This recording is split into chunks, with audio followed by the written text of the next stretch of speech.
शेती, शिक्षण, राजकारण, क्रीडा, मनोरंजन, बातमी तुमची आमची, सदैव आपल्या सेवेत. महाराष्ट्र माझा. त्यांना साथ तबला साथ करत आहेत श्री उत्तमजी करंबेळकर. त्यांचंही मी आपल्या मंडळाच्या वतीने स्वागत करते. आणि त्यांना संवादिनी साथ करणारे, आपल्याला सर्वांना सुपरिचित असणारे असे उदयजी गोखले सर यांचंही मी स्वागत करते.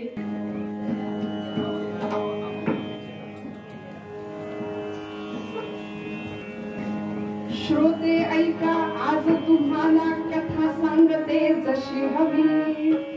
इच्छा आहे ना सगळ्यांची?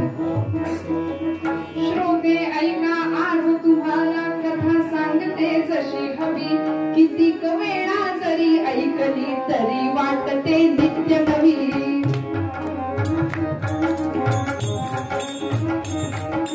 किती वेळा जरी ऐकली तरी वाटते नित्य नवी. झुंजायाची गोष्ट असे ती नसे मौजवा गमतीची. हो, झुंजायाची गोष्ट असे ती नसे मौजवा गमतीची. रणांगणावर चला गड्यांनो छाती घेऊन धुतीची.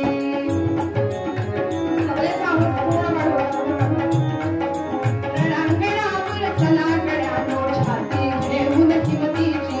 नसे बंधना वयास येते, हो नसे बंधना वयास येते. बाल तरुण वा वृद्ध जरी. आणि आज आनंद आहे, कालच्या परवापेक्षा कालच्यापेक्षा आज याची मोठ्यांसाठी ही आजची कथा. नसे बंधना वयास येते, बाल तरुण वा वृद्ध जरी. पुढे ऐकूया या मुलांसाठी एकदा टाळ्या वाजवा. आधीच आज केलं ना.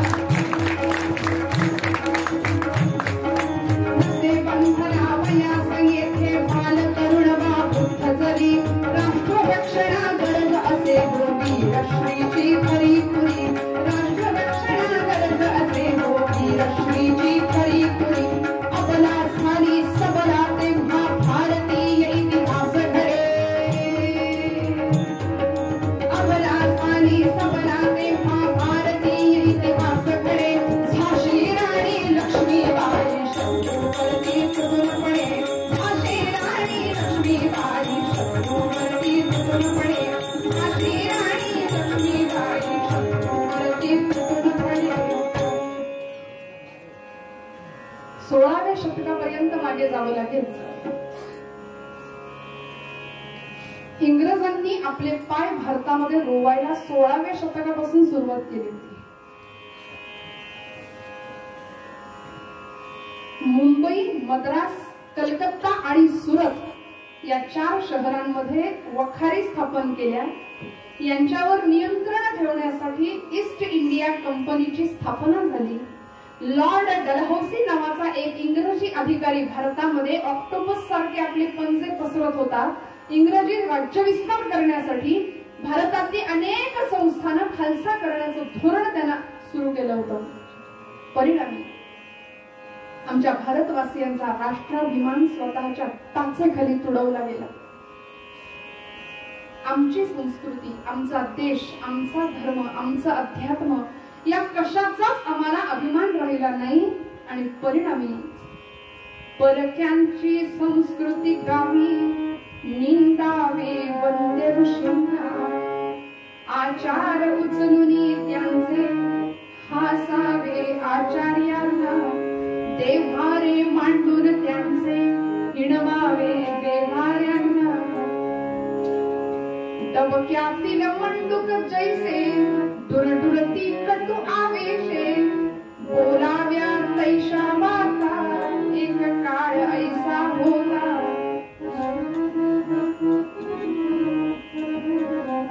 भयानक परिस्थिती होती मंडळी. आमच्याच देशामध्ये आम्हाला राहायची चोरी होती की काय असं वाटावं. आमचा राष्ट्राभिमान इंग्रजांनी स्वतःच्या टाचेखाली तुडवला. परिणामी मातृभूमी ज्याची प्यारा, मातृभूमी ज्याची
पेशवाई उडाली. दस्तूरबुद्ध पेशवे परिवाराला घेऊन ब्रह्मावर्ताला आले. कारण इंग्रजांनी सालीना तनखा द्यायला सुरुवात केली. आपला सगळा कुटुंब कबिला घेतला आणि ब्रह्मावर्त म्हणजे काशी, या काशीमध्ये येऊन मुक्काम ठोकला. पेशव्यांच्या बरोबर पेशव्यांचे एक निष्ठावंत सरदार होते. त्यांचं नाव होतं मोरोपंत तांबे. ते तांबे घराणं मूळचं वाईचं. काय वर्णन केलं इतिहासकारांनी. कृष्णा तीरी जावळी माझी,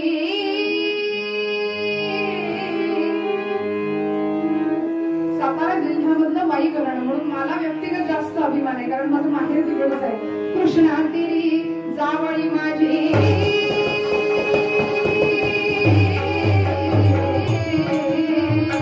कृष्णा तीरी जावळी माझी, कृष्णा तीरी जावळी माझी.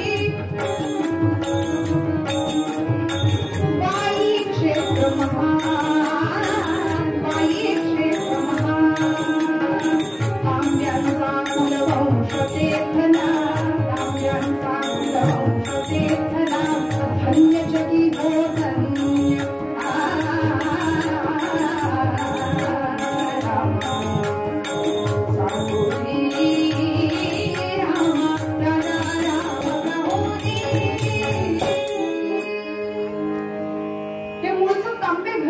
क्षेत्रातलं मोरोपंत तांबे आणि पत्नीचं नाव होतं भागीरथीबाई. सदाचरणी धर्माचरणी प्रचंड पतिपरायण अशी स्त्री, धर्मपरायण. आणि या दिव्य दाम्पत्याला गुरुपुष्याच्या सुमुहूर्तावर 19 नोव्हेंबर 1835 साली जन्म झाला एका कन्येचा. कन्या रत्न जन्माला आल्या. मंडळी, मी म्हटलं ना, मुलगी झाली की थोडस आमचे चेहरे बदलतात, पण आकाश ठेंगणं झालं. एवढा आनंद झाला. मुलीचा जन्म झाला. बघता बघता पेशव्यांच्या अंगणामध्ये पोरगी वाढू लागली. लहानाची मोठी झाली. ही नंतर उत्तरेकडे गेली, पण मूळची महाराष्ट्रातली. लोकांनी तिला बिजली म्हणून ओळखलं. मंडळी, बिजली बिजली अशी विजेप्रमाणे चमकायची असं म्हणता मध्ये.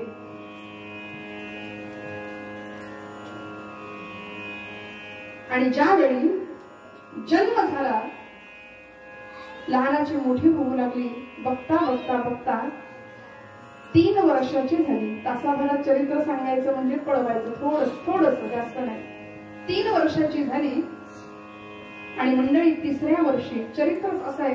दग्धम दग्धम पुनरपि पुनः कांचनम पीतवर्णम. सोनं कितीही तापवलं भट्टीत तरी ते काळं नाही पडत, ते अजून त्याची झळाळी वाढते. केला जरी पोत बळेची खाली, ज्वाला तरी ते वरती उफाळी. हे राणीचं चरित्र आहे. हे राणीचं चरित्र आहे. 3ऱ्या वर्षी माणसावर संकट आली की कशी एकदम धावून येतात बघा. 3ऱ्या वर्षी परमेश्वराने प्रचंड मोठा घाला या लेकीवर घातला. मातृछत्र हरपलं. 3 वर्षाची पोर आई विना पोरकी झाली.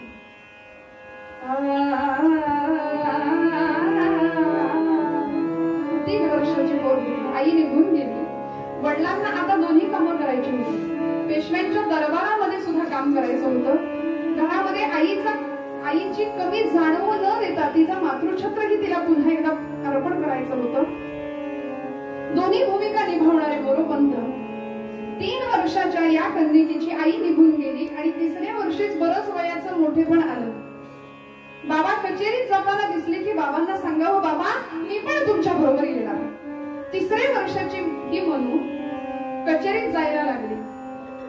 काशीमध्ये मनकर्णिका नावाचा घाट आहे आणि त्या घाटाला मनकर्णिका हे नाव, त्या नावावरून हिचं नाव मनकर्णिका असं ठेवलं होतं.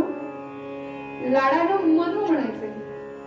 आणि अजून एक लाडाचं नाव छबिली. प्रचंड तेजपुंज असं व्यक्तिमत्व होतं मंडळी.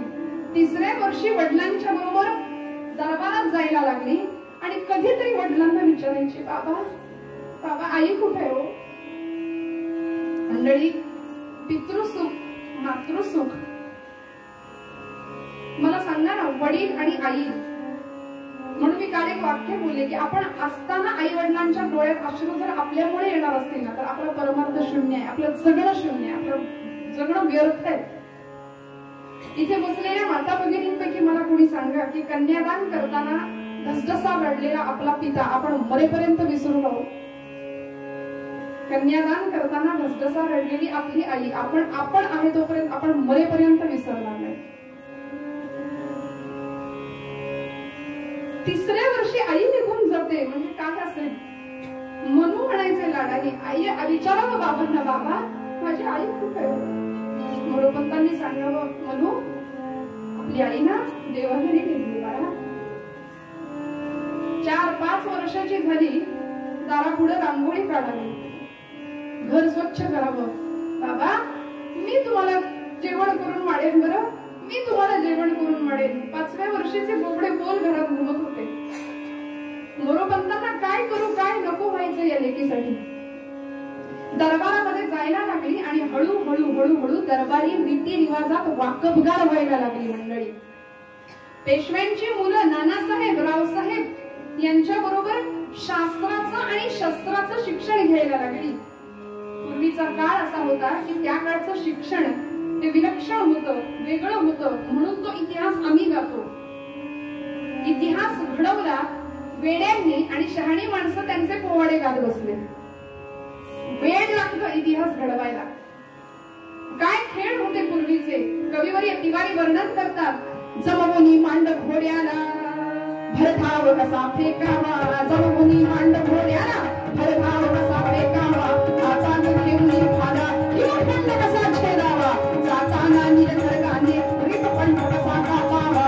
हे शिक्षण तरुणांचे, देशभक्त या पदवीचे, ना BA LLBचे, ना BA LLBचे उपयोग काय पण आता. एक काळ ऐसा होता, उपयोग काय पण आता.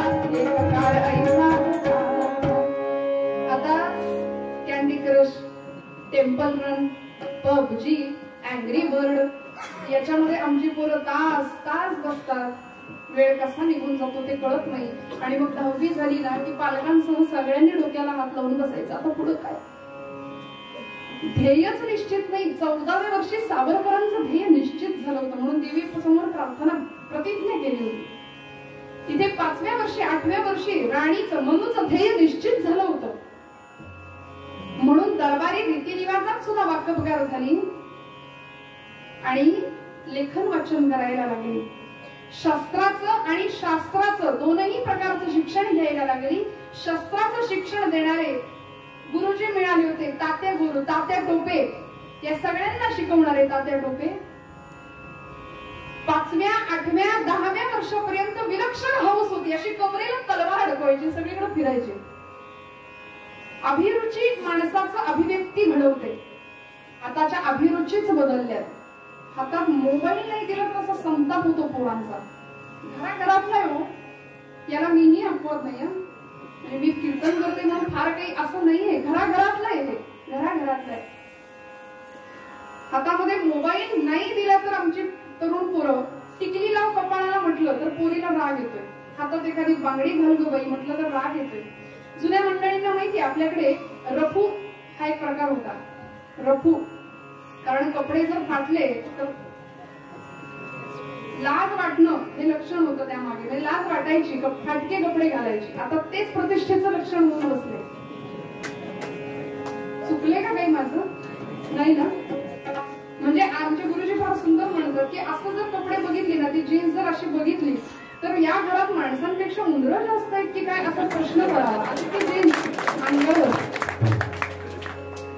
गणपती समोर जातोयस ना बाळा, मग छान धोतर नेस, डोक्यावर टोपी घाल. उघड्या डोक्याने देवासमोर नको जाऊ. मोठ्या माणसांचा आदर त्यामुळे राहत नाही. त्या सगळ्या गोष्टी सांगायची गरज लागते.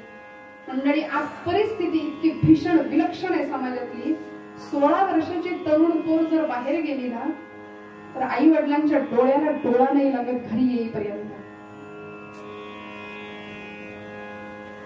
आमच्या मुली केशभूषा वेशभूषा सगळं बदललंय. का? कुणाला तरी आदर्श समोर ठेवायचा. जुन्या मंडळींच्या समोरचे आदर्श वेगळे होते, आमच्या या पिढीच्या समोरचे आदर्श वेगळे आहेत. एखादी हिरोईन आमचा आदर्श ठरते, तिच्यासारखेच केस, तिच्यासारखेच कपडे घालायचे. पण ती हिरोईन ज्यावेळी तशी राहते त्यावेळी तिच्या मागे प्रचंड मोठी सिक्युरिटी असते. आणि आमच्या लेकीबाळी जर अशाच बाहेर पडल्या तर समाजाच्या वखवकलेल्या नजरा तिच्याकडे आहेत हे भान आई वडिलांना ठेवावं लागेल. प्रसंगी मारून धपाटे घालून तिला समजूत घालावी लागेल, बाई ग हे असं करू नकोस. यासाठी राणीचं चरित्र आहे मंडळी. काय 8व्या वर्षाची हौस होती, कमरेला तलवार अडकवायची आणि सगळीकडे फिरायची दिमाखामध्ये, कमरेला तलवार अडकवून आवेशामध्ये. आणि एक दिवस असा किस्सा घडला, घोड्यावर स्वार होण्यासाठी हट्ट करायला लागली. आपण ऐकलाय तो किस्सा, आपल्याला माहितीये.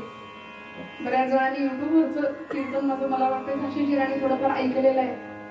घोड्यावर हट्ट करावा, घोड्यावर बसावं, स्वार होता यावं. कारण तात्या काय करायचे, हिला जो घोडा द्यायचे तो थोडा लहान असायचा उंचीने. मग तिला मोठ्या घोड्यावर बसायचं असायचं. ती म्हणायची नानासाहेबांना, रावसाहेबांना मोठा घोडा देता, मलाच का बरं छोटा घोडा, मला मोठ्या घोड्यावर बसायचंय. मोरोपंतांनी समजून घालावी, म्हणून तू अजून लहान आहेस बाळा, तुला झेपणार नाही, घोड्याचं वजन पेलणार नाही, जनावर नाठाळ असतं. तरी सुद्धा 8व्या वर्षी मला मोठ्या घोड्यावर बसायचंय हा हट्ट केला. आणि दुपारची सुट्टी झाली की सगळे विश्रांतीला जायचे. आणि ही या मुलीने काय करावं, त्या घोड्यांची पागा सांभाळणारा, घोडे सांभाळणारा तो पागेचा जो मालक होता, सेवक होता, त्याच्याकडे जावं. रामजी त्याचं नाव, म्हणावं रामजी काका मी तुमची छबेली आहे की नाही, जर असा थोडस लाडी गोडी इतकं गोड त्याला सांगावं, रामजी काका मी तुमची मनू आहे की नाही, इतके घोडे तुमच्याकडे आहे, मला एक घोडा द्या ना, तर मी लगेच जाऊन येते.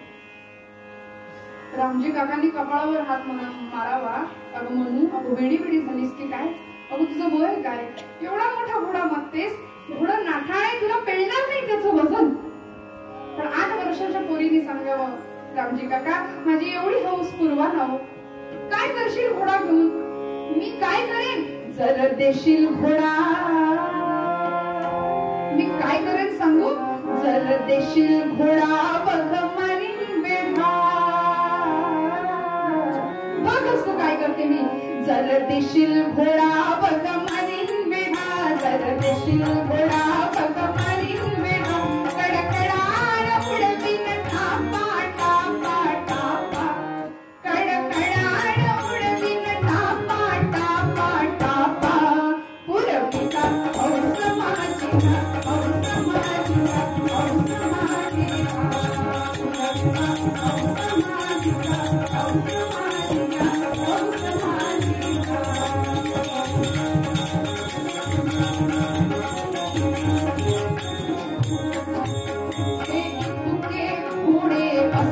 अरे एवढे घोडे तुझ्याकडे, एक देखील त्यातला.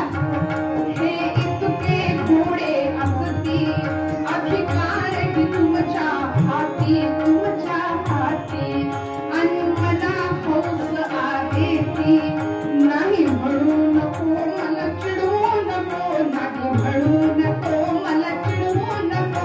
मी छबेली तुमचीच नाही का, नाही का, नाही का, मी छबेली नाही का, नाही का, नाही का. पुरविता हौस माझी, हौस माझी, हौस माझी.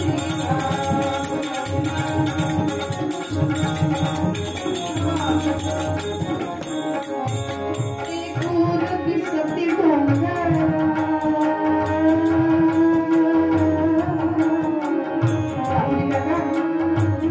मी काय करेन सांगू का, तो उंच डोंगर दिसतोय ना तिकडे, बारीक वाटवा बघा,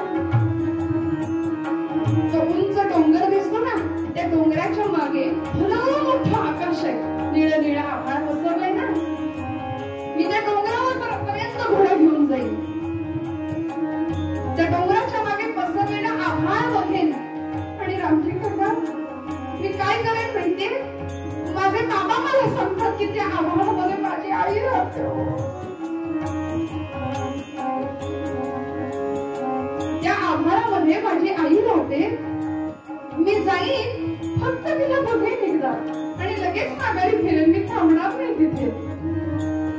ते दूर दिसते डोंगर, ते दूर दिसते डोंगर,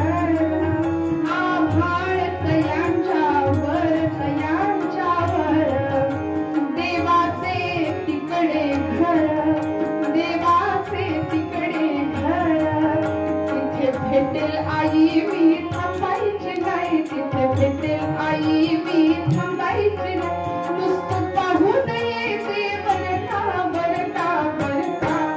अरे भेटी रे मुळा, कशाला रे उशीर करतो, पुरविता हौस माझी.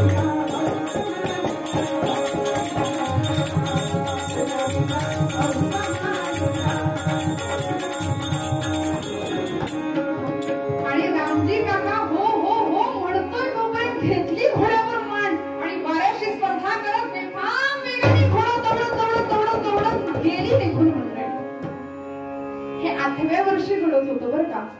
8व्या वर्षी म्हणजे आपलं 7वी 8वीतलं पोर की नाही. नाही नाही अजूनही त्याच्यापेक्षा लहान, दुसरीतलं.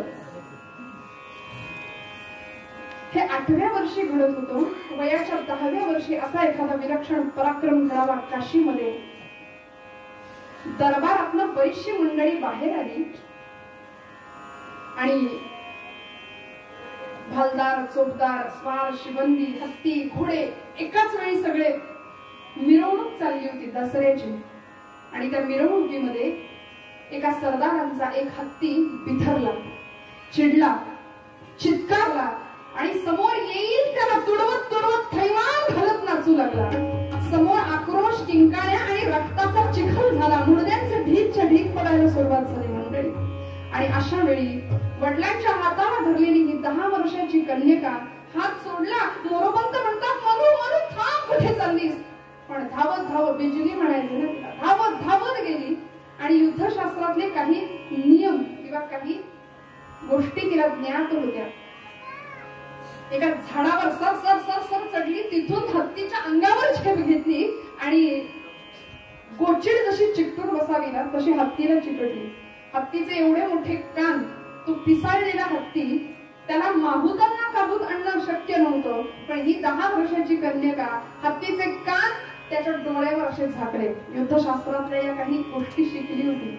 हत्तीला पुढचं काही दिसेना, गोचिड चिकटवी तशी ती चिकटून बसली होती. हत्ती तिला पाडण्यासाठी कसरत करत होता. दोन्ही कान तिच्या त्याच्या डोळ्यावर झाकले.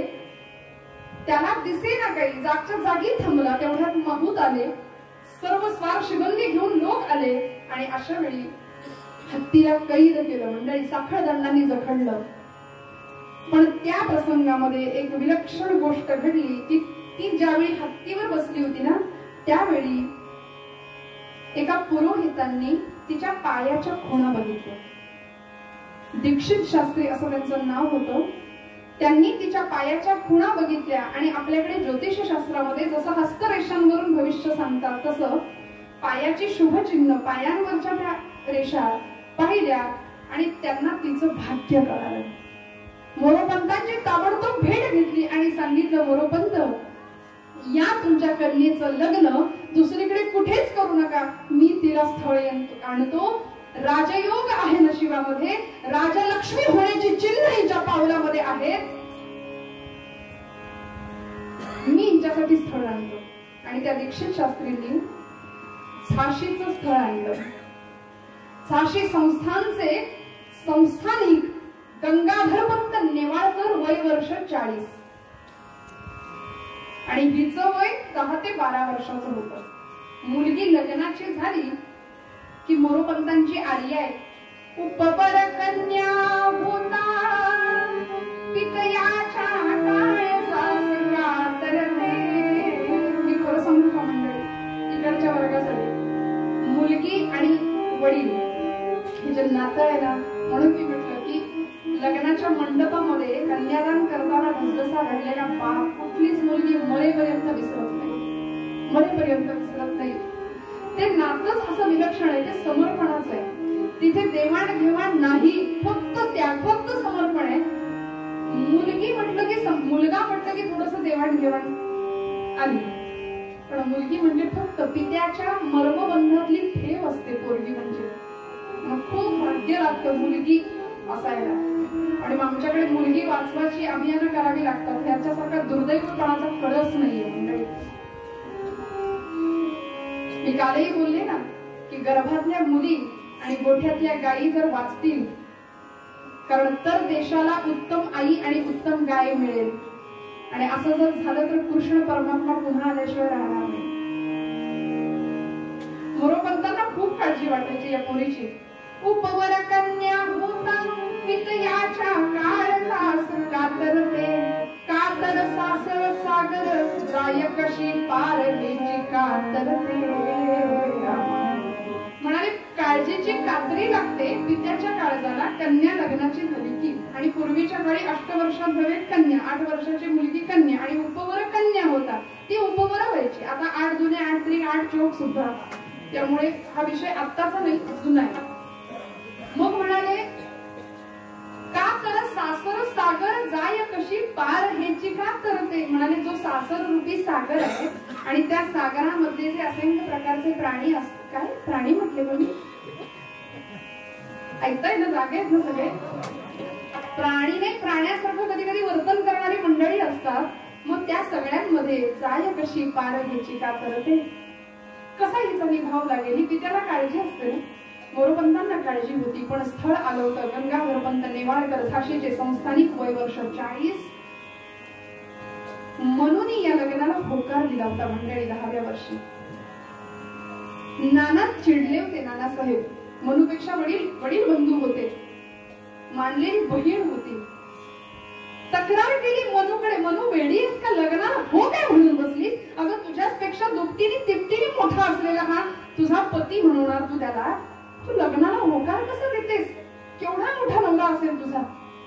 पण मंडळी 10व्या वर्षीचं ते उत्तर आहे. आताच्या अपेक्षा आणि काय बघता 10व्या वर्षी दिलेलं तिन्ही उत्तर. ती म्हणाली नाना ऐक जरा. अरे वेड्या, लहानपणापासून जे स्वप्न आपण उराशी बाळगलंय ना ते साकार करण्याची संधी मला या लग्नामुळे प्राप्त होईल. काहीतरी कुठलाही राग चालू ठेवा, कुठल्याही तुमच्या मते सवय झाली आहे प्रसंगाला जो असेल ते साकार करण्याची संधी मला प्राप्त होईल. मला माहितीये माझ्यापेक्षा खूप मोठा असेल माझा पती. पण नाना इंग्रज आपल्या भारतामध्ये आले, आपला राष्ट्राभिमान त्यांनी टाचेखाली तुडवला. अरे आपल्याच मातीवर आमचा हक्क नाही राहिलाय, आमच्याच पाणवठ्यावर आमचा हक्क नाही राहिला, आमच्या नदीत आम्ही आमचं स्नान नाही करू शकत आहे. इंग्रजांनी आमच्यावर अशा प्रकारची सत्ता लादलीये की आम्ही इथे सुखाने श्वासही घेऊ शकत नाही.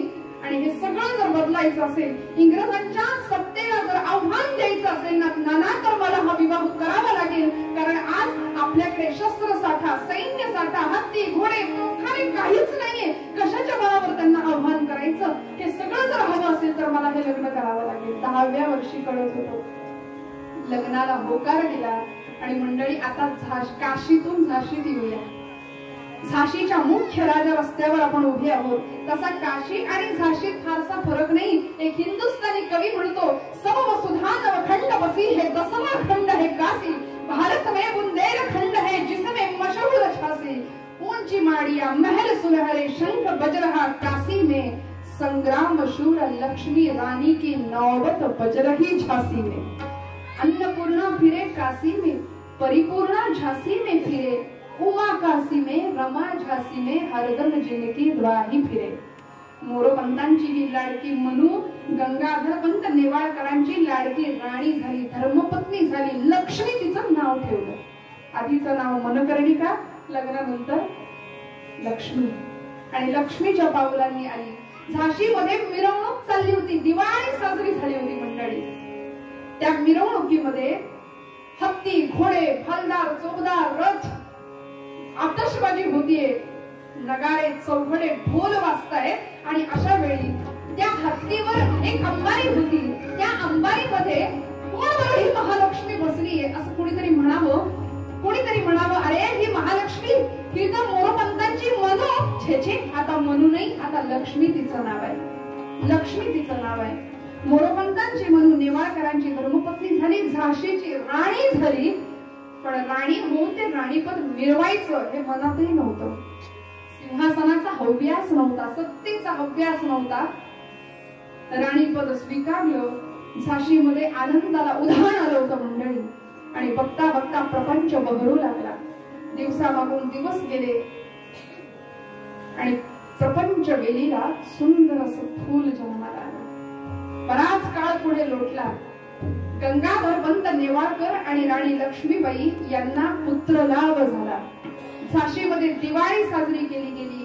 गंगाधर पंतांना तर आकाश ठेंगणं झालं, कारण आता इंग्रज आपलं संस्थान खालसा करणार नाही ही खात्री मिळाली.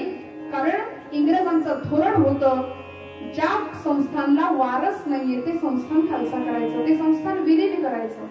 आता या पुत्र लाभामुळे इंग्रजी सत्तेला आपण आव्हान देऊ शकतो. त्यामुळे कल्पनांचे मनोरथ उभे राहिले आणि मंडळी आकाश ठेंगणं झालं होतं. पण बघता बघता बघता नियतीच्या मनात वेगळं होतं. मी म्हटलं ना, माणसाच्या मागे संकट एकदम धावून येतात.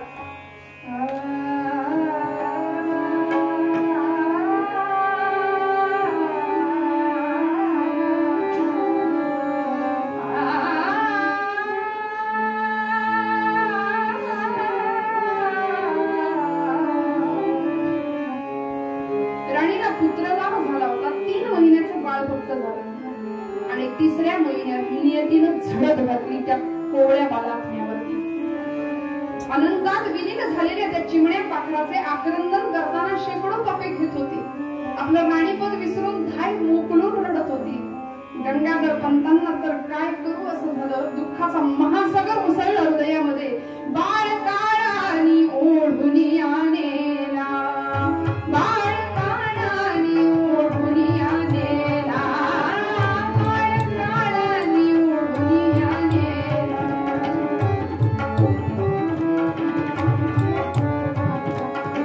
दशरथाचे परिपुत्र शोक झाला, दशरथाचे परिपुत्र शोक झाला.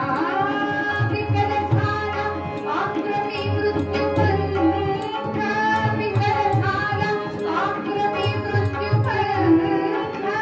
म्हणे माझे ऐश्वर्य राज्य म्हणे माझे संतांना एखादा वृक्ष उन्मळून पडावा तशी राजा राणीची अवस्था झाली होती. मंडळी सगळीकडे अंधार दिसायला लागला की या बाळाच्या जन्मामुळे झाशीला वारस मिळाला होता आणि आता इंग्रजांना आव्हान द्यायचं होतं. पण सगळं जमीनदोस्त झालं, सगळी स्वप्न संपली आणि राणी धाय मोकळून रडत होती. मंडळी तो प्रसंग संपला आणि त्या दिवसापासून गंगाधर पंतांनी जी हाय खाल्ली ना, तिथून पुढची 2 वर्ष गंगाधर पंत अंथरुणाला खिळले. संग्रहिणीसारखा असाध्य रोग जडला आणि त्या 2 वर्षानंतर गंगाधर पंतांचं निधन झालं. झाशीच्या सर्व नागरिकांसमोर झाशीच्या अन्नदात्याला आगिंडाग दिला गेला. आधीच पुत्र निधनानं जखमी असलेल्या हृदयावर राणीच्या नियतीनं दुसऱ्यांदा जबरदस्त प्रहार केला. काळाने नेला पुत्र तो हृदयी शिरला घाव. पुत्र गेला, 2 वर्षात पती गेला. काय झालं असेल? एखाद्या महालात स्वतःला कोंडून घ्यावं, धाय मोकळून रहावं आणि परमेश्वराला सांगावं, वा रे वा परमेश्वरा, काय तुझा न्याय आहे. दीन दुबळ्यांच्या सेवेत कधी हात आखडला नाही, यत्किंचित कधी पाप मनात येऊ दिलं नाही आणि त्याची फळं आज मला तू अशी देतोस. काळाने नेला पुत्र तो हृदयी शिरला घाव. विधी तोडी मंगळसूत्र हा कंठी बसला ठाव. वेदना भयंकर झाल्या ठाऊ प्रतिच्या त्या तिजला.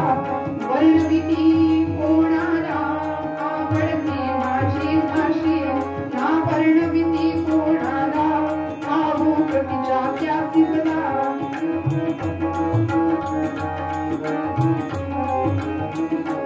आवडती माझी झाशी, आवडती माझी झाशी. आता झाशीवर पुन्हा इंग्रज सत्तेचा डोळा. राणीनं ज्यावेळी स्वतःला कोंडून घ्यावं, हातामध्ये मशाल घेतली आणि एक दिवस देवघराच्या त्या दिशेने धावत सुटली होती. मोरोपंतांनी तिच्या मनातला हेतू ओळखला होता. विरक्ती आली मनुला, राणीला आणि अशा वेळी मोरोपंतांनी समजूत घातली आणि मनसुबा ठरला. राणीनं यावेळी इंग्रज सरकारला, कंपनी सरकारला एक अर्ज पाठवला. तो अर्ज असा होता की दत्तक विधानासंबंधी त्या अर्जाचं उत्तर येण्याची सगळी प्रतीक्षा करत बसले होते. आणि एक दिवस तो क्षण आला. झाशीच्या दरबारामध्ये झाशीतले सगळे नागरिक उपस्थित आहेत. टाचणी पडली तरी खल्लकण आवाज झाला पाहिजे एवढी शांतता दरबारामध्ये. कारण नेवाळकर घराण्यातलाच एक पुत्र दत्तक घ्यायचा असा हेतू मनातला. दामोदर त्याचं नाव. 3 वर्षाचा तो मुलगा मांडीवर घेतला होता. चिकाच्या पडद्या आड राणी आपल्या त्या बाळाला घेऊन मांडीवर बसली होती. आणि निकाल आला होता कंपनी सरकारचा. मेजर एलिस नावाचा एक इंग्रजी अधिकारी हातामध्ये निकाल घेऊन आला होता, लखोटा घेऊन आला होता. प्रत्येक उपस्थिताचं काळीच असं धडधड धडधड करत होतं. काय होईल झाशीचं? झाशी संस्थान खालसा होईल का? दत्तक विधान मंजूर होईल का? होईल खालसा झाशी ही दत्तक होईल मान्य.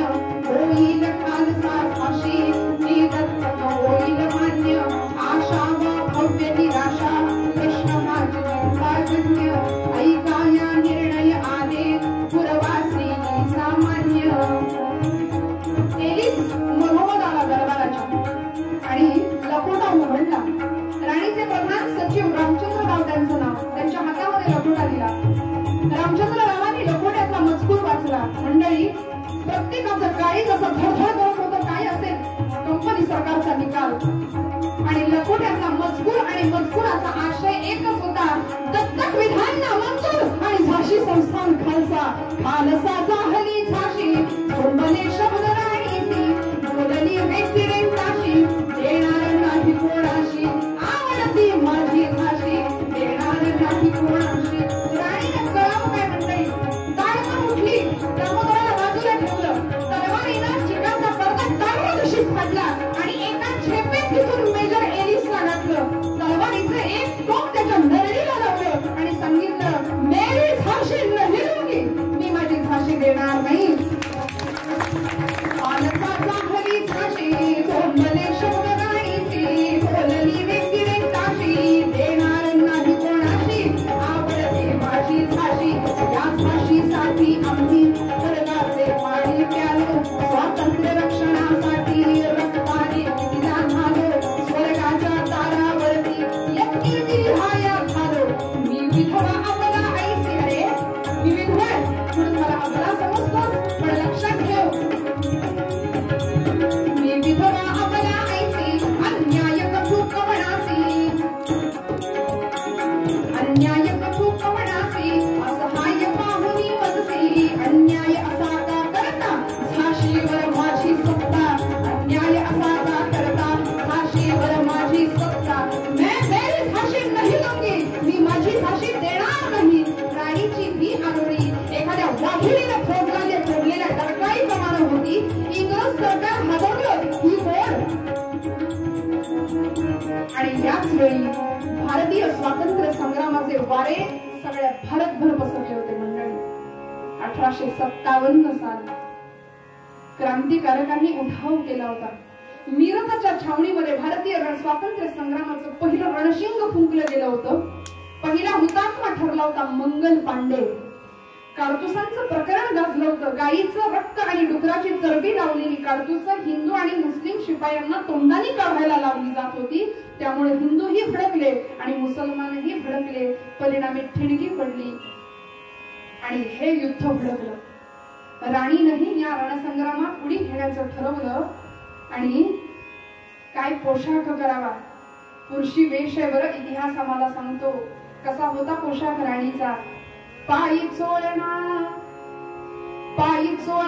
अंगीत जांभळी पंडित झोकदार. पायी चोळणा अंगीत जांभळी पंडित झोकदार. पायी चोळणा अंगीत जांभळी पंडित झोकदार. पगडी टोळ बरोबर शोभली पत्नीची भरभर. पगडी टोळ बरोबर शोभली पत्नीची भरभर. काच्या बांधी परत जरी तुपेटा लढते तलवार. काच्या बांधी परत जरी तुपेटा लढते तलवार. कपडेला गोल नतमस्तक क्या पिस्तूल बाई जन्मशूर. गोल नतमस्तक क्या पिस्तूल बाई जन्मशूर. गोल नतमस्तक क्या पिस्तूल बाई जन्मशूर. 1857 चा उठाव पेटला. सगळीकडे क्रांतिकार्याचं आणि अशा वेळी इंग्रज सरकारने झाशी संस्थांवर हल्ला केला. सर ह्युरोट आणि लेफ्टनंट बौकर नावाचे 2 अधिकारी झाशी किल्ल्यावर 60,000ची फौज घेऊन चालून आली. मंडळी 57च्या समराला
मनाने चला झाशी पाहू स्वप्नी तरी भाग्यवान हो. मनाने चला झाशी पाहू स्वप्नी तरी भाग्यवान हो. चला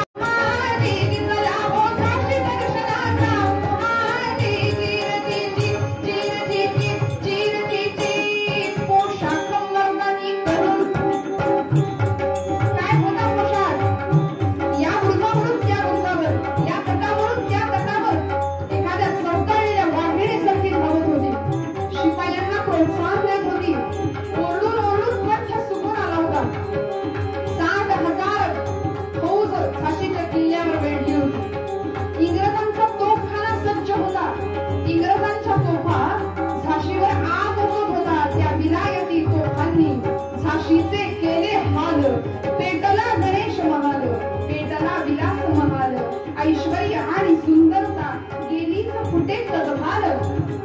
राणीच्या किल्ल्यावर काही तोफा होत्या. त्या प्रत्येक तोफांची नावं आहेत बरं इतिहासामध्ये. घनगर्ज, कडक बिजली, भवानी शंकर अशी त्या तोफांची नावं होती. त्यातली एक तोफ घनगर्ज तोफ तिचं नाव. घनगर्ज तोफीचा घोडा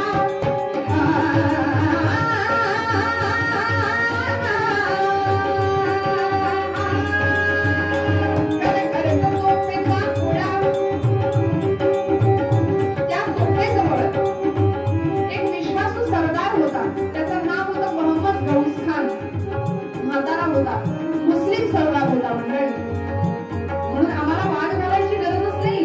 नको त्या गोष्टीसाठी आम्ही आमची एनर्जी का वाया घालवायची. छत्रपती शिवरायांच्या सैन्यामध्ये सुद्धा बरीच मुस्लिम सरदार मंडळी होती. जो देशासाठी स्वराज्यासाठी या मातीसाठी प्राणावर उधार व्हायला तयार आहे. तो धर्म जात या बंधनात अडकत नाही. गौस खान नावाचा एक मुस्लिम सरदार घनगर्ज तोफेजवळ उभा होता. त्यांनी डोळ्याला लावलेल्या दुर्बिणीतनं बघितलं. थोडं बारीक वाचला शब्द ऐकू. डोळ्याला लावलेल्या दुर्बिणीतनं बघितलं. समोर इंग्रजांची तोफ तयार होती. तोफखाना सज्ज होता. झाशीवर आग ओकत होता. लांब पल्ल्याच्या तोफा होत्या. त्यातली एक तोफ राणी एका तटावर उभी होती. त्या तटाच्या दिशेने रोखली होती. डोळ्याला लावलेल्या दुर्बिणीतनं पाहिलं. राणीच्या दिशेने तोफ रोखलीये. हा म्हातारा गौस खान ओरडला, राणी साहेब हा सांभाळून आपल्या जीवाला धोका आहे. राणी हसली म्हणाली, गौस खान तुम्ही असताना मला कशाची भीती. लढा बघू दे आज मला तुमचा आणि माझ्या घनगर्ज तोफेचा पराक्रम. घनगर्ज तोफेचा घोडा गौस खान किल्ल्याला पेटला. इंचभर पुढे सरकू देत नव्हता इंग्रजी सैन्याला. आपली तोफ शिपायांच्या मदतीने पुढे नेली. आणि पूर्वकाळच्या तोफा जुन्या मंडळींना माहिती असेल की तोफ डागली, दारू लावली, वाट लावली, बत्ती दिली की तोफ उडताना मागच्या बाजूने उलट दिशेने आगीचा लोळ बाहेर फेकला जातो. त्यामुळे मागच्या बाजूला पाण्याचा हौद असतो. त्या हौदात उडी टाकायची. पण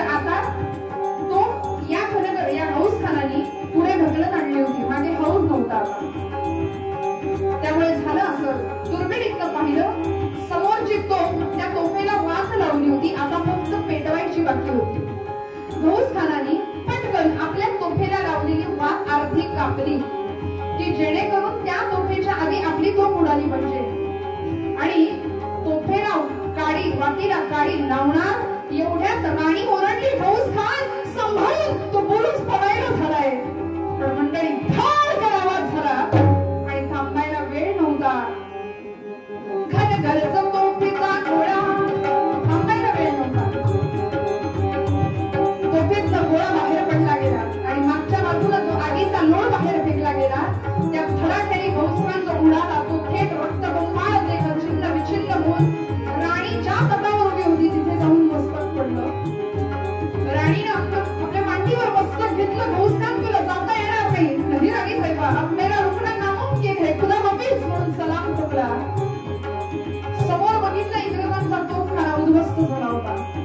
एक एक मोहरा कामी येत होता आणि आता अशा वेळी राणी वाट बघत होती माझ्या मदतीला कोणी येईल का. त्याच वेळी किल्ल्यावर फंत फितुरी होत होती. मंडळी हजारोंच्या नेकीवर एकाची हरामी पाणी फिरवते असं म्हणतात. आमचे स्वकीय अधम नसते ना तर परकीय दुर्जन झाले नसते. इंग्रजांच्या गौरवर्णी देहामध्ये काळ्या कभिन्न नागाचं विषारी रक्त वाहत आहे याची जाणीव हिंदुस्थानातल्या स्वार्थी आणि मतलबी लोकांना नव्हती. फितुरीचा रोग फार राष्ट्रघातकी असं म्हटलं आणि त्याची फळं आज तुम्ही आम्ही सुद्धा काही अंशी भोगतोय. फितुरीचा रोग लागला होता.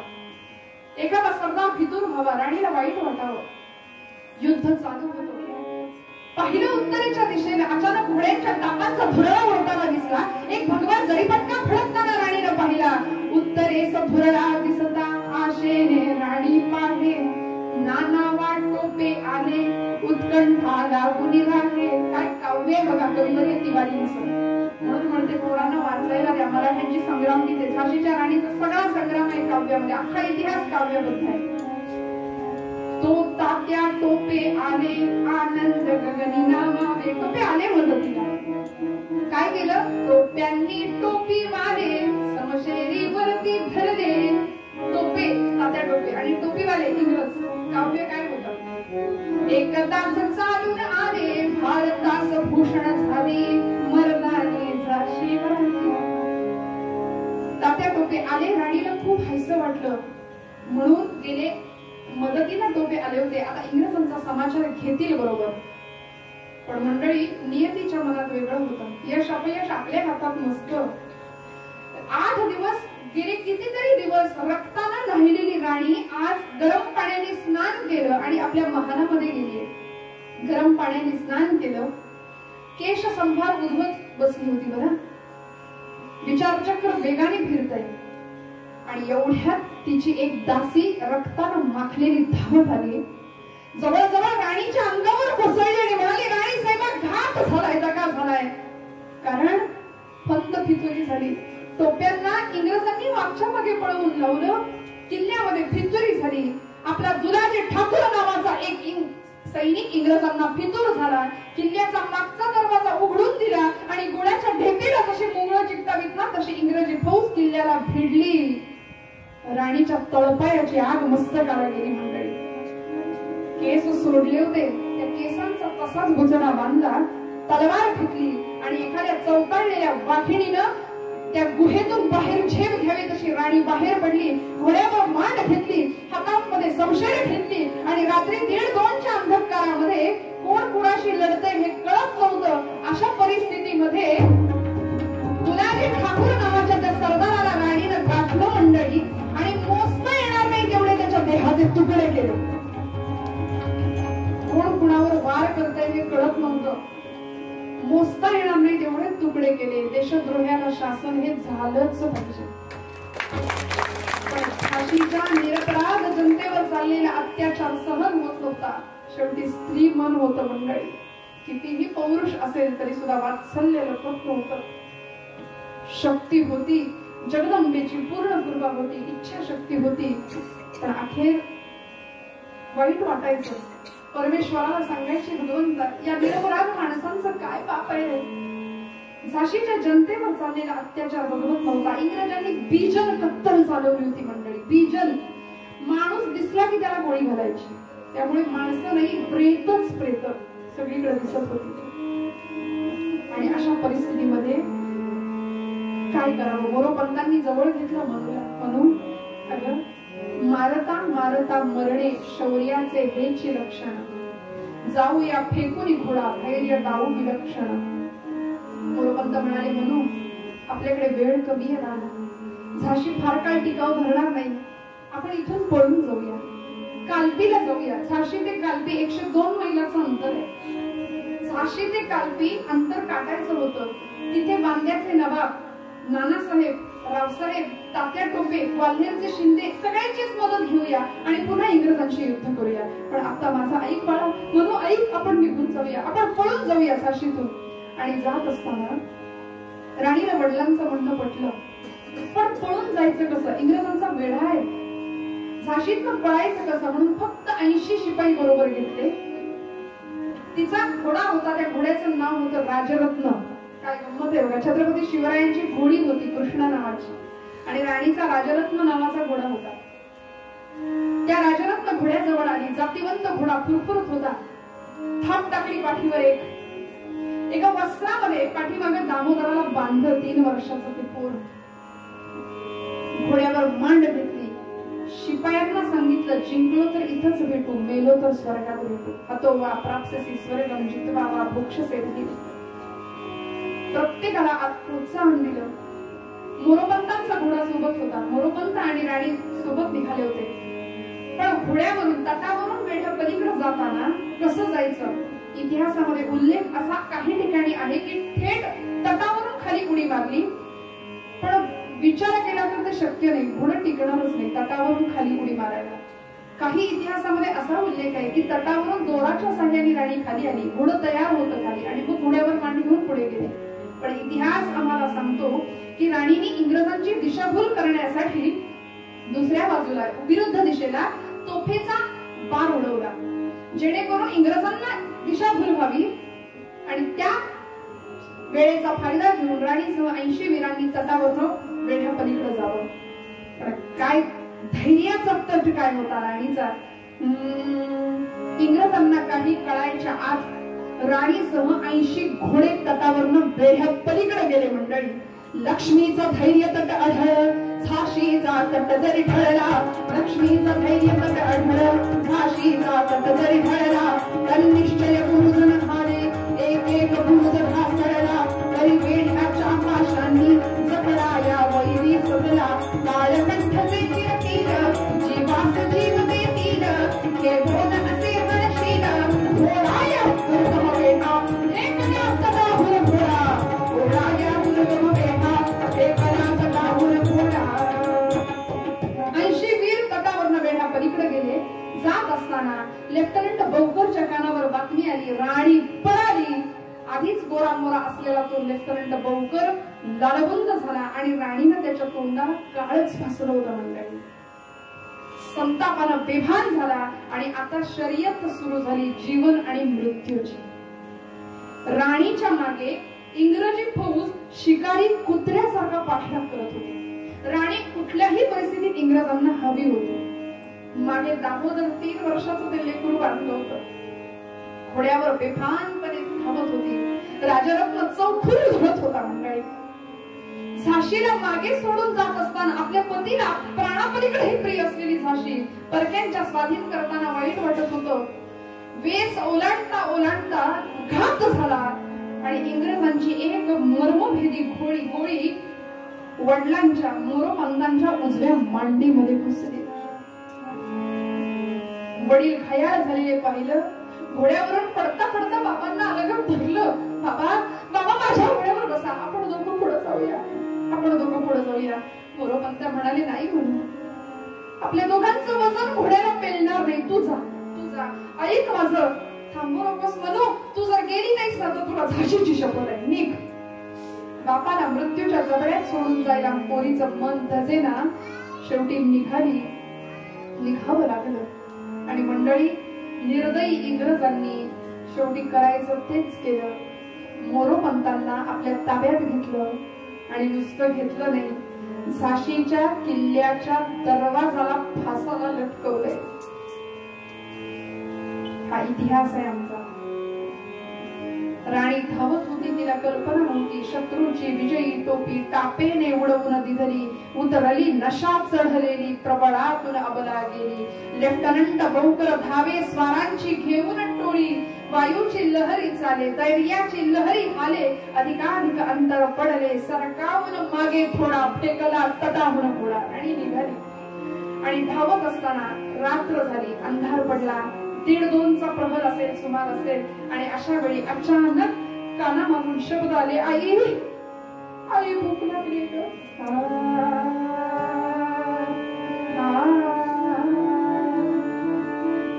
आई आई खायला दे ना काय, आई भूक लागली.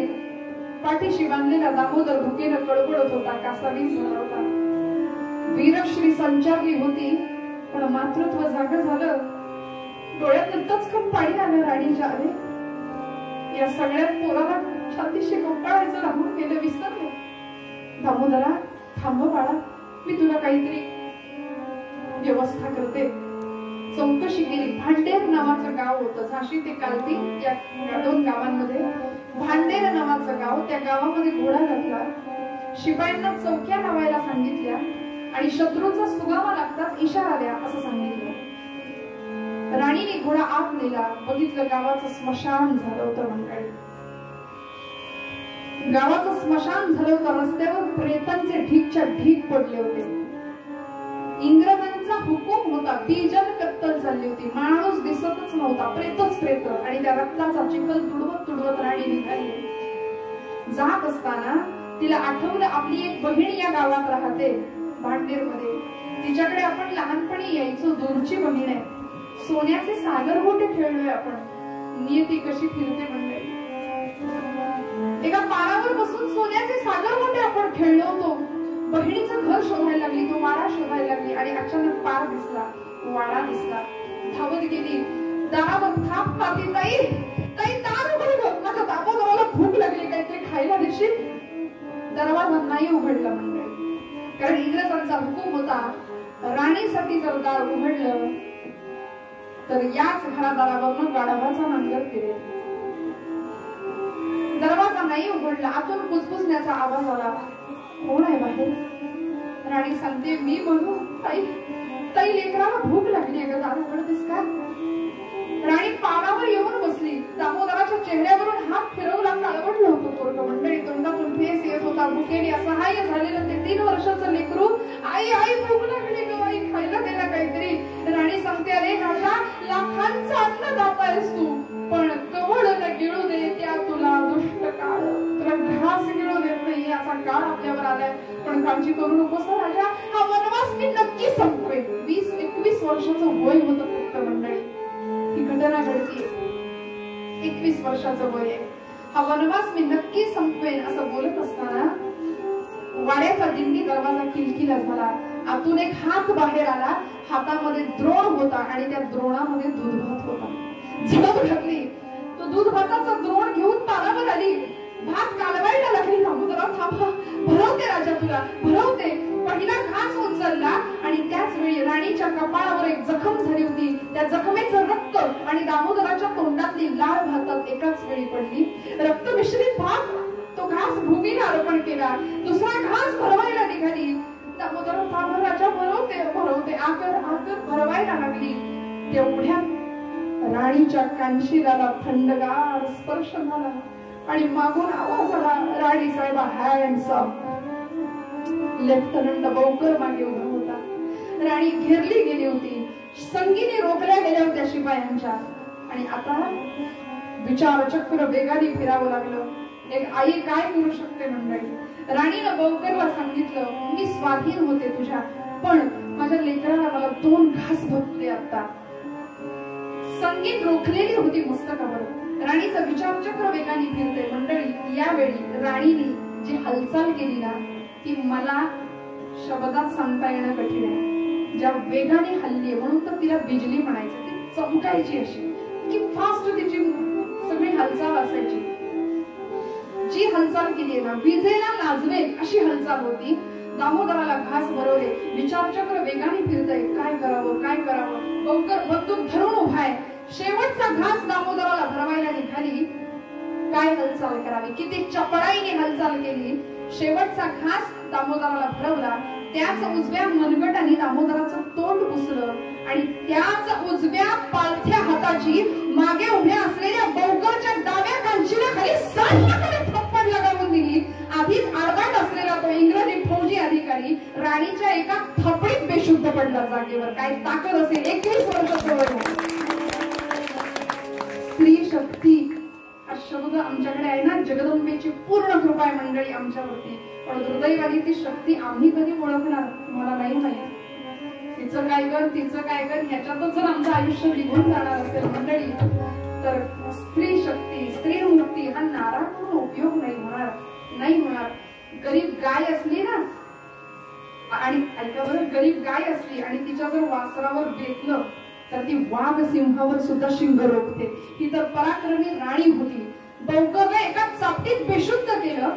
त्याच विजेच्या हालचालीने दामोदराला छातीशी कवटाळलं, घोड्यावर मांड घेतली, उजव्या हाताने घोड्याच्या लगामाला हिसरा दिला आणि कुणाला काही कळायच्या आत राणी दिसेनाशी झाली. चपळाजो चपळाईने पाठीस बांधला बाळ, चपळाजो चपळाईने पाठीस बांधला बाळ. लेफ्टनंट बौकर आला, हासला तिला बौकार, आगला हातवलं कोणी, उलथिला त्यास तारकार. परवशता पाया खाली प्रभोनी निघून गेली, मर्दानी झाशी बाली, दास्याचा तोंडवी तोडा, हे करा तडाहून फोडा, दास्याचा तोंडवी तोडा, हे करा तडाहून फोडा. अवर्णनीय पराक्रम गाजवत राणीनं झाशी ते कालपी 102 मैलांचं अंतर कापलं. कशावरून? जाग्यात ना. कशावरून? घोड्यावरून. आम्हाला काय हो, इथून कुठलंही एका तासात आम्ही आता पळू जाऊ पोहोचू, पण घोड्यावरून 102 मैल अंतर 21 वर्षाची एक वीरांगणा कापतीये मंडळी. तिचा राजरत्न नावाचा जो घोडा होता चौखूर उधळत होता. स्वामी निष्ठा काय असते इतिहास सांगतो, माझ्या पदरच नाही, इतिहास आम्हाला सांगतो. तो राजरत्न नावाचा घोडा कालपीत राणीला पोहोचवलं आणि छाती फुटून मेलाय. हे जनावर छाती फुटून मेले. कालपीमध्ये 5 तास युद्ध झालं. नानासाहेब तात्यासाहेब इंग्रजांबरोबर कालपीतलं 5 तासाच्या युद्धाचं वर्णन आहे इतिहासामध्ये. त्या युद्धामध्ये राणीला नानांनी जबाबदारी दिली होती. इंग्रजांचा तोफखाना बंद पाडायचा, कारण तोफाच फार मोठं काम करून जातात. तेच बंद पाडायचं काम राणीला दिलं. घोड्यावर मांड घेतली होती राणीने. या प्रसंगात राणीचं एक जुनं दुर्मिळ चित्र आम्हाला नेटवर बघायला मिळेल. ते चित्र असं आहे, राणीनं घोड्यावर मांड घेतली, दोन्ही हातात 2 समशेरी आहेत. बरं, ते चित्र शोधा, सापडेल.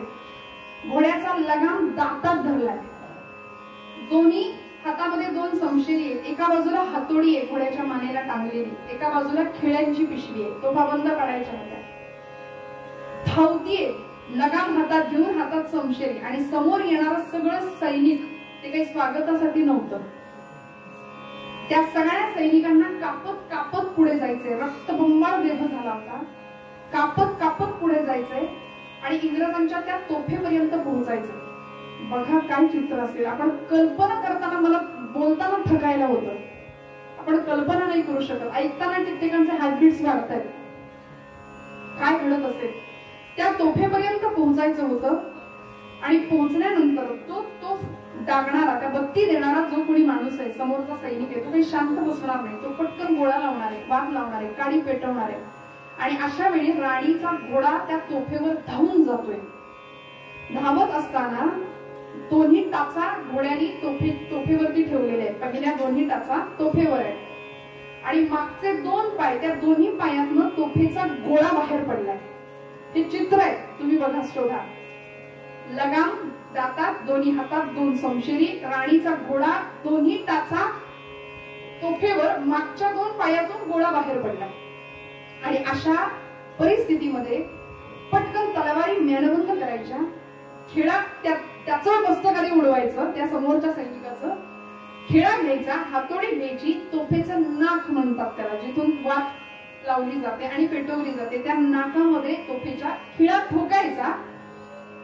पुन्हा हातोडी जागी ठेवायची, खिळ्यांची पिशवी, पुन्हा तलवारी हातात घ्यायच्या, पुन्हा मागे फिरायचं, आता दुसऱ्या तोफेकडे. असं करता करता 5 तासात जवळजवळ इंग्रजांच्या 140 पेक्षा जास्त तोफा राणीने बंद पाडल्या. इतिहास काल्पीतल्या 5 तासाच्या युद्धाचा आहे. मंडळी, यावेळी काल्पीमध्ये युद्ध झालं. ग्वाल्हेरच्या शिंदेची दुर्दैवाने युद्ध करावं लागलं. आमचीच माणसं आम्हाला घात करणारे ठरली, कारण शिंदे इंग्रजांना फितूर झाले. यावेळी या युद्धामध्ये, ग्वाल्हेरचं युद्ध हे राणीच्या आयुष्यातलं शेवटचं युद्ध ठरलं. मंडळी, तेवढा एक प्रसंग सांगते आणि थांबते की या युद्धामध्ये शिंदेची युद्ध करावं लागलं. याचं कारण शिंदे इंग्रजांना फितूर झाले होते. राजरत्न तर निघून गेला होता. ग्वाल्हेरच्या पागेतला एक घोडा होता, त्याचं नाव होतं खैर्या. जणू काही हा घोडा सुद्धा इंग्रजांना फितूर झाला होता की काही माहिती नाही. पण दैव दुर्विलास कसा होता. या ग्वाल्हेरच्या युद्धामध्ये अशाच प्रसंगात राणीच्या मागे इंग्रजी फौज होती. लेफ्टनंट बोकर इंग्रजी इतिहासामध्ये हा प्रसंग वर्णन करतो. तो असं सांगतो की ते शेवटचं युद्ध होतं ते इतकं विलक्षण होतं. इंग्रजी फौज राणीच्या मागे धावत होती. सुंदर आणि मुंदर अशा 2 अंगरक्षिका राणी सोबत होत्या. 2000 स्त्रियांची पलटण उभारली होती राणीने. 2000 स्त्रियांना युद्ध शिक्षण दिलं होतं. एवढे सगळे सहकारी होत्या. आणि अशा वेळी 500 जणांची इंग्रजी फौज राणीवर धावत होती. धावत असताना इंग्रजांच्या हातामध्ये बंदुका होत्या. कुणाची तरी एक मर्मभेदी गोळी राणीच्या कवटीचा उजवा भाग उडवून गेली. उजवा डोळा बाहेर आला होता, लोंबकळायला लागला होता. तो डोळा तसाच तिने खोबडीत बसवला आणि समोर येईल त्या शिपायाला कापत कापत पुढे चालली होती. पण दैव दुर्विलास मंडळी, कुणीतरी इंग्रजी शिपायांनी मागच्या बाजूने मागून प्रहार केला. कारण हे रणमर्दिनी, रणचंडी, महालक्ष्मी, महाकालीचं स्वरूप पेलत नव्हतं कुणाला. अशी आग ओकणारी जशी महाकाली असावी तशी ही महिषासुर मर्दिनी राणी लक्ष्मी. मागून प्रहार झाला. किरात नावाचं एक शस्त्र आहे, लोखंडी, धारदार, गोल, टोकेरी. ती किरात राणीच्या पाठीत कोणीतरी मागणं खुपसली. एवढाच आवाज आला म्हणते.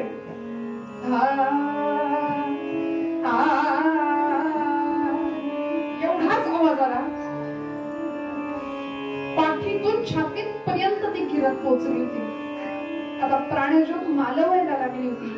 घोड्यावरून पडता पडता त्याही परिस्थितीमध्ये माझ्या पदरचं नाही, बौकर इंग्रजी इतिहासात वर्णन करतो. किरात पाठीत खुपसलीये. प्राणांतिक वेदना होती. पण या 21-22 वर्षाच्या कन्यकेने या प्रसंगामध्ये ज्यानी किरात खुपसली ना, त्याचं मुटकं मागच्या मागे धडा वेगळं केलं होतं.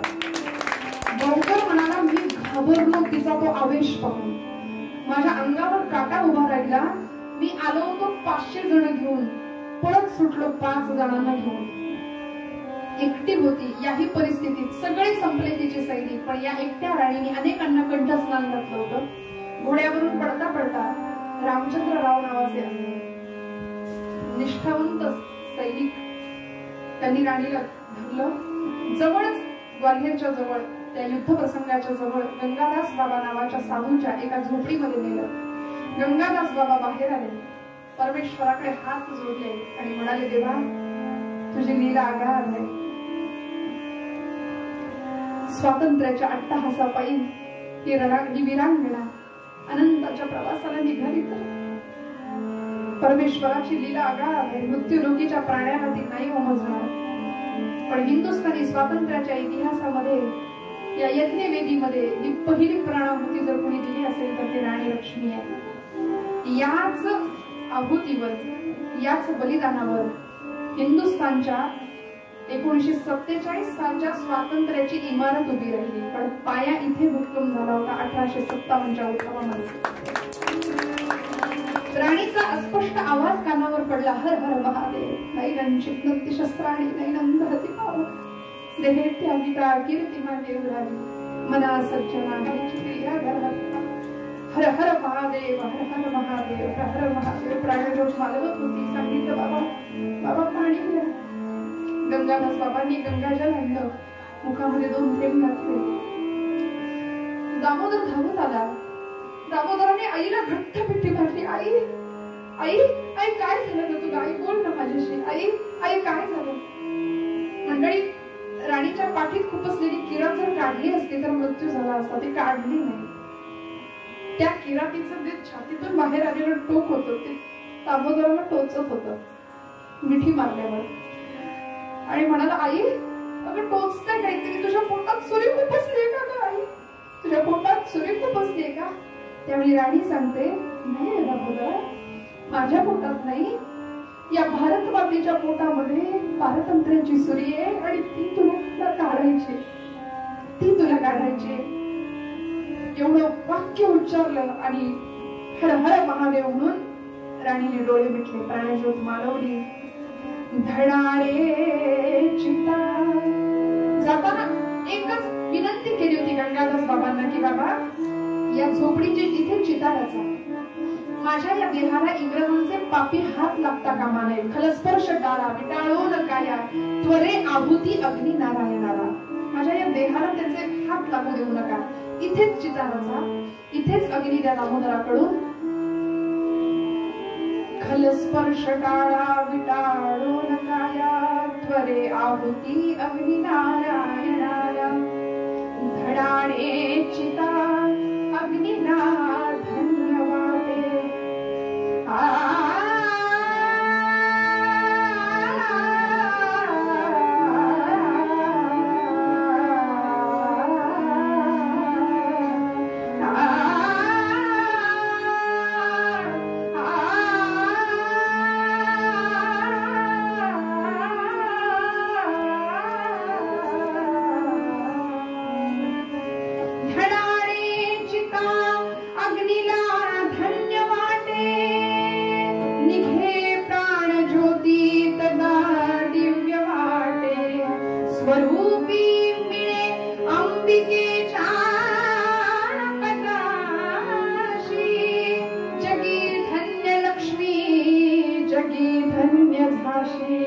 जगी धन्य लक्ष्मी, जगी धन्य झाशी, जगी धन्य लक्ष्मी, जगी धन्य झाशी.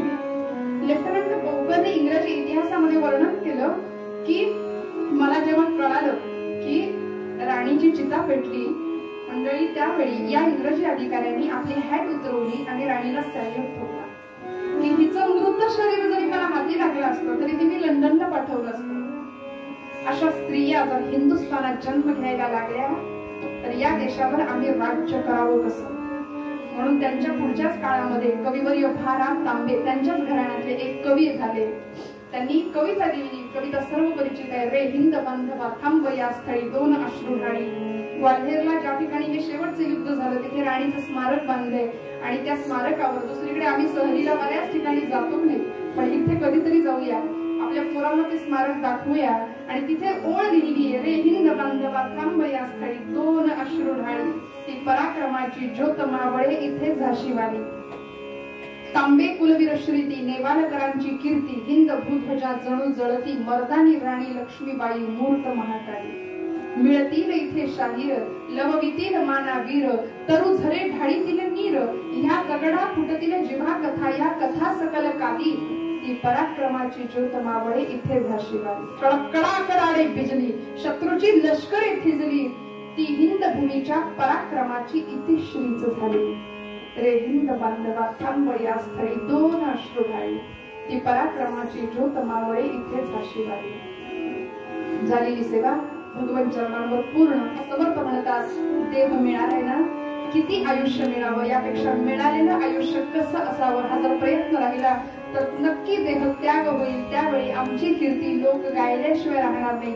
मना चंदनाचे परित्वा झिजावे. परी अंतरी सज्जना निववावे. झालेली सेवा अंतःकरणापासून सर्वांच्या चरणावर लक्ष्मीनारायणाच्या चरणी मंगलमूर्तींच्या चरणी अर्पण करते.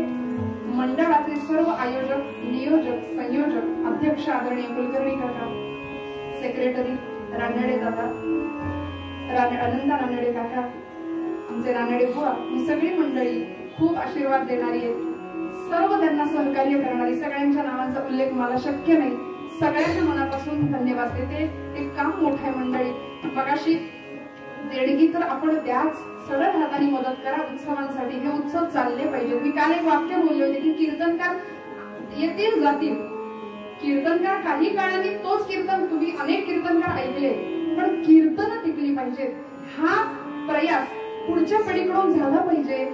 कारण मगाशी दादा म्हणाले होते रानडे की आमच्या नंतर आता हा उत्सव चालवणाऱ्या पिढीमध्ये जर नावं घेतली तर फार ठराविक नावं समोर आहेत की हे चालवणार पुढे कोण, असा प्रश्न पडायला नको.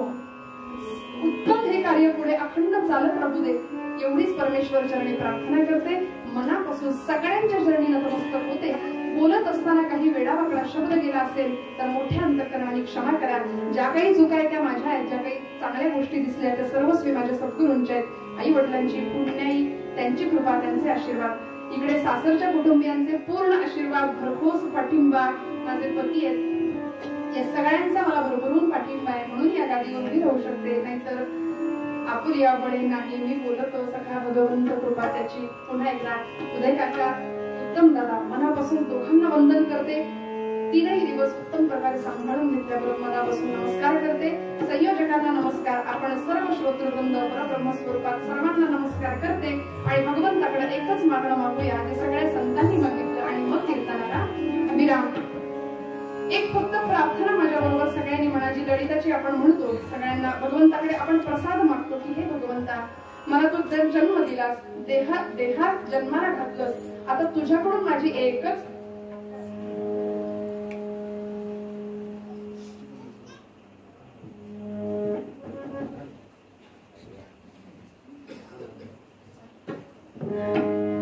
अपेक्षा आहे भगवंता. काय करशील?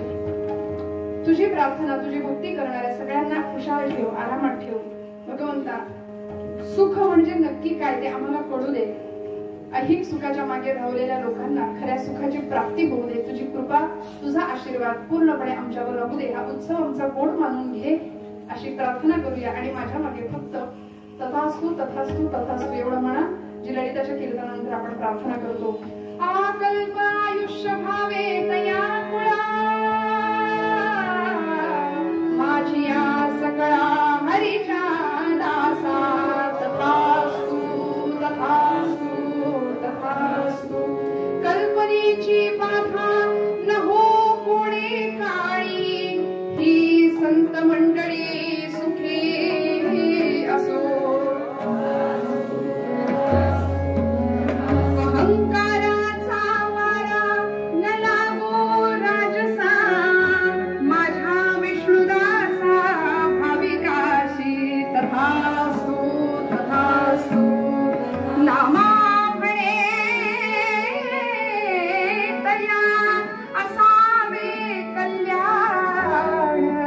जामुखी निधान पांडुरंग.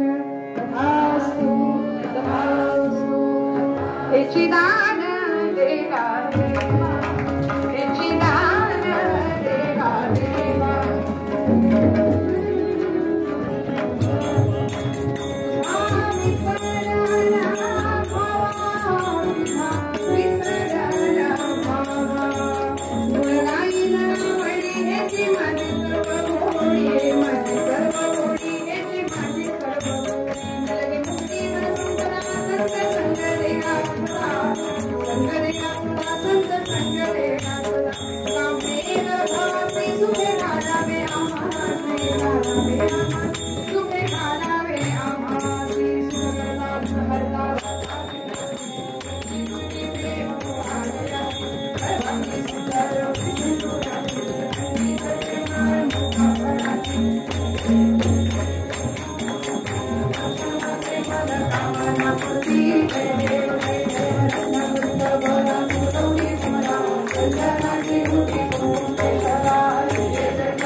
धर्माच्या करिता आम्हास जगती रामाने घाडिले ऐसे जाणून राम भक्ती करिता ऐश्वर्य हे लाभले आता धर्म सख्या तुझ्या पुढतिया नम्रत्वते मेसे इच्छा हो जशी मानसी करीतसे हा देह तुझासे पंढरीनाथ भगवान की श्री लक्ष्मीनारायण भगवान की श्री सूर्यनारायण महाराज की मंगलमूर्ती मोरया जय जय रघुवीर समर्थ।